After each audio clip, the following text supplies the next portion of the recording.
मैं सही हूँ, मैं सही हूँ, मैं सही हूँ, मैं सही हूँ, मैं सही हूँ, बोलो ना मैं ही सही हूँ, मैं सही हूँ, मैं सही हूँ। अरे अरे अरे अरे junior mister English, senior mister English, आप क्यों लड़ रहे हो? आप क्यों लड़ रहे हो? मिस्टर इंग्लिश, ये देखिए, ये एक सेंटेंस है, hmm I want days meet you. Hmm तो जूनियर मिस्टर इंग्लिश कह रहे हैं इसमें TWO2 आएगा और मैं कह रहा हूँ इसमें TO2 आएगा। अच्छा, तो कौन सही है, इसके लिए झगड़ा चल रहा है? हाँ, अरे अरे अरे जूनियर मिस्टर इंग्लिश, आप गुस्सा मत कीजिए। तो आप दोनों को ये पॉइंट समझना है ना कि आप दोनों में से कौन सही है। मैं सही हूँ। अरे हाँ हाँ जूनियर मिस्टर इंग्लिश, मैं समझ गया, मैं आपको समझा दूंगा। तो ये एक ग्रामर का पॉइंट है, होमोफोन्स। तो आपको ये समझना है ना कि इसमें TWO2 आएगा कि TO2 आएगा। मैं सही हूँ। अरे हाँ हाँ हाँ जूनियर मिस्टर इंग्लिश, मैं आपको समझा दूंगा। आप समझना चाहते हैं ना पॉइंट? हाँ, समझाओ। ठीक है, तो आइए मेरे साथ, ये पॉइंट मैं आपको समझाता हूं। चलिए दोस्तों, होमोफोन क्या है? होमोफोन मतलब दो ऐसे वर्ड्स जो बोलने में सेम है, मतलब कि उसका उच्चारण सेम है, लेकिन स्पेलिंग और मीनिंग दोनों अलग अलग है।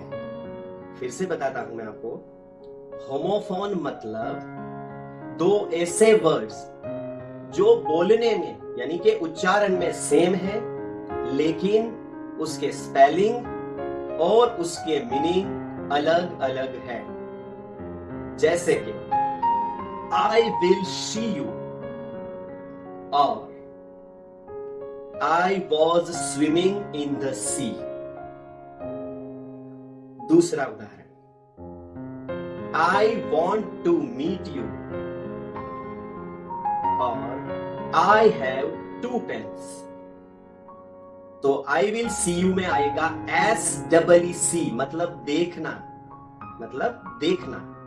और I was swimming in the sea, तो यहां सी का स्पेलिंग होगा ACA। बोलने में दोनों सेम लग रहे हैं, SEEC ACAC, लेकिन दोनों के स्पेलिंग और मीनिंग अलग अलग है। तो इसे कहते हैं होमोफोन। जो दो वर्ड्स उच्चारण में यानी कि बोलने में सेम लगते हैं, लेकिन उनका स्पेलिंग और मीनिंग अलग अलग होता है। जैसे कि जूनियर मिस्टर इंग्लिश कह रहे थे TWO2 और सीनियर मिस्टर इंग्लिश कह रहे थे कि TO2। बड़ी मुश्किल से उनको मैंने संभाला और समझाया कि I want dash meet you में TO2 आएगा, लेकिन हमारे जूनियर मिस्टर इंग्लिश किसी की बात सुनने वाले हैं नहीं।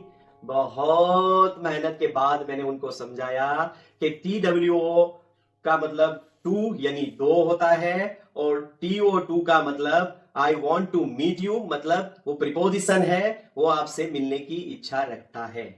तो होमोफोन मतलब दोस्तों दो सेम उच्चारण वाले स्पेलिंग, लेकिन उनका स्पेलिंग और उनका मीनिंग अलग अलग है। बोलने में सेम, लेकिन स्पेलिंग और मीनिंग अलग अलग, इसे कहते हैं होमोफोन। तो दोस्तों, अगर आपको हमारा ये वीडियो पसंद आया हो और हमारे जूनियर मिस्टर इंग्लिश का गुस्सा और सीनियर मिस्टर इंग्लिश की जो शांति और सौम्यता से समझाने की तरकीब आपको अच्छी लगी हो, तो आप हमारे चैनल को लाइक, फॉलो, शेयर और सब्सक्राइब करना ना भूलें। ऐसे ही अच्छे अच्छे इंग्लिश के पॉइंट्स के वीडियोस नए नए तरीके से हम आपके सामने लाते रहेंगे। So stay tune for more. नमस्कार।